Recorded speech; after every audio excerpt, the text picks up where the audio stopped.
Andrew Cuomo resigned in scandal 4 years ago, it was thought his political career was over. Not so fast.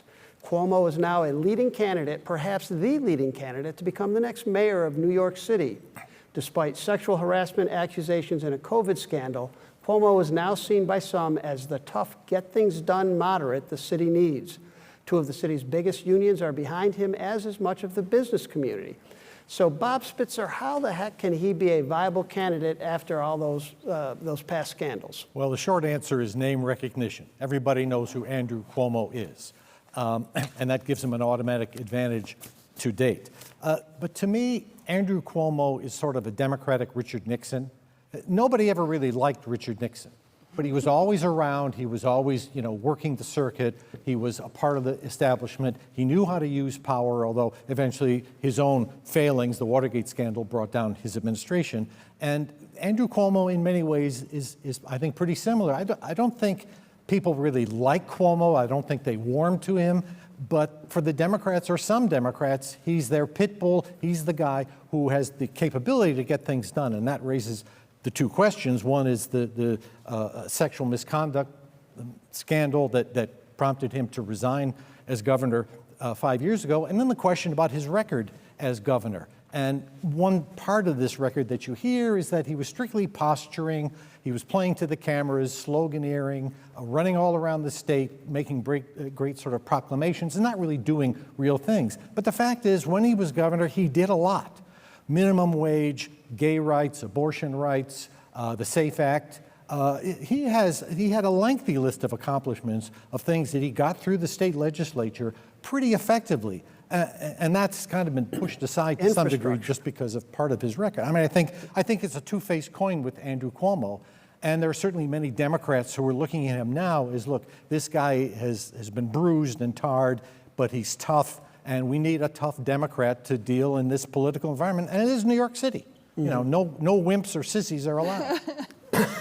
Ty? Well, I think if you'd say, why is he back? And if you look at all the polls, at the worst poll, he's double the next candidate. And at the best, he's 4 times the net, like 40 to 10%. So the reason why he's back is because he's polling so well. And then once he's polling so well, then the other Democrats are like, I do not want to get crosswise with Andrew Cuomo. So then they're more likely to support him, or at least shut up, because because he's got a reputation earned for vengeance. So I think that's the second thing. And then the third thing is that I think it does show in this political moment that the Me Too movement is in tatters, which is unbelievable. It's awful, the fact that these things don't seem to matter at this moment. But look at the president and look at the Secretary of Defense and others. It obviously is not mattering to voters right now, and I think that's terribly unfortunate. Tara, Americans like comebacks, right? Is this just part of our history?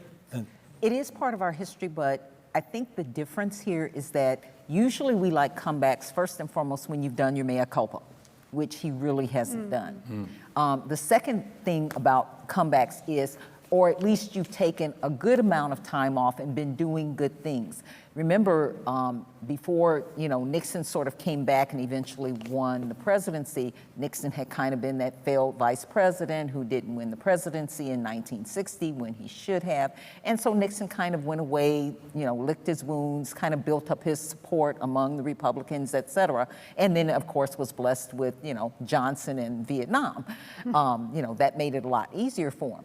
And in a sense, Cuomo has been sort of waiting for his moment, but again, without the mea culpa and without really doing, at least as far as I've been able to tell, anything that has sort of rehabilitated him. So this is sort of the yin and yang of his candidacy right now. Will the fact that we need someone tough, or at least New Yorkers feel that they need someone tough, Eric Adams, many people feel, has been a failure.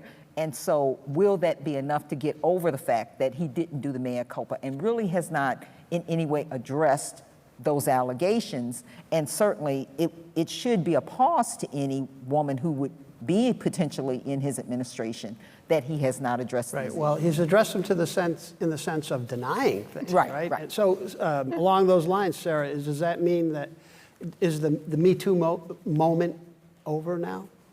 Well, like Ty said, it's not a good sign, right? That these men who've been credibly accused are able to refurbish themselves and seemingly with very little, didn't have to pay much for it. And I find the whole thing depressing, honestly, not just because of that, but because we need new people in the Democratic Party. We need new leaders. We need people with some new ideas. We need to start getting people who are going to become national politicians in the Democratic Party. And yes, New York City is its own special thing. It's very blue, but why can't we get some new, younger folks? I don't want to be ageist. I'm on the older side too, but the Democratic Party has a problem, I think, and people would like to see some new faces out there. Michael? Borrow a term from neuroscience, and they talk about habituation.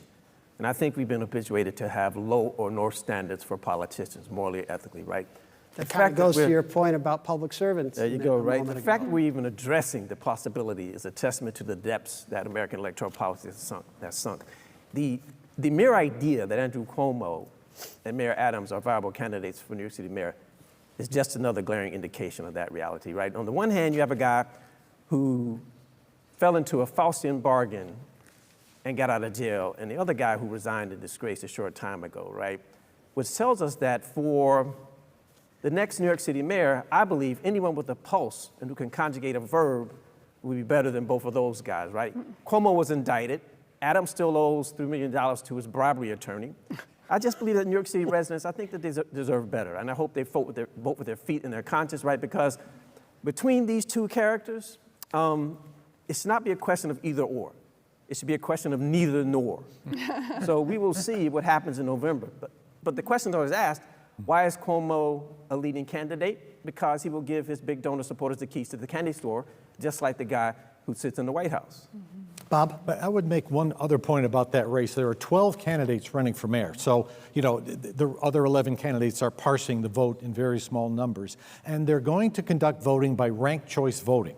Now, if Cuomo, he's at around 40%, but if he can't get to 50%, that is to say, if he doesn't get 50% on the first round and then you start doing the mathematics of ranked choice voting, and another candidate emerges as a strong second choice, it's possible that enough anti-Cuomo sentiment could prevent him from ultimately prevailing through ranked choice voting. So that'll be the one interesting tweak in terms of whether he can march to the election or not. Mm-hmm. And we're starting to see ranked choice voting in a number of different jurisdictions. Yeah.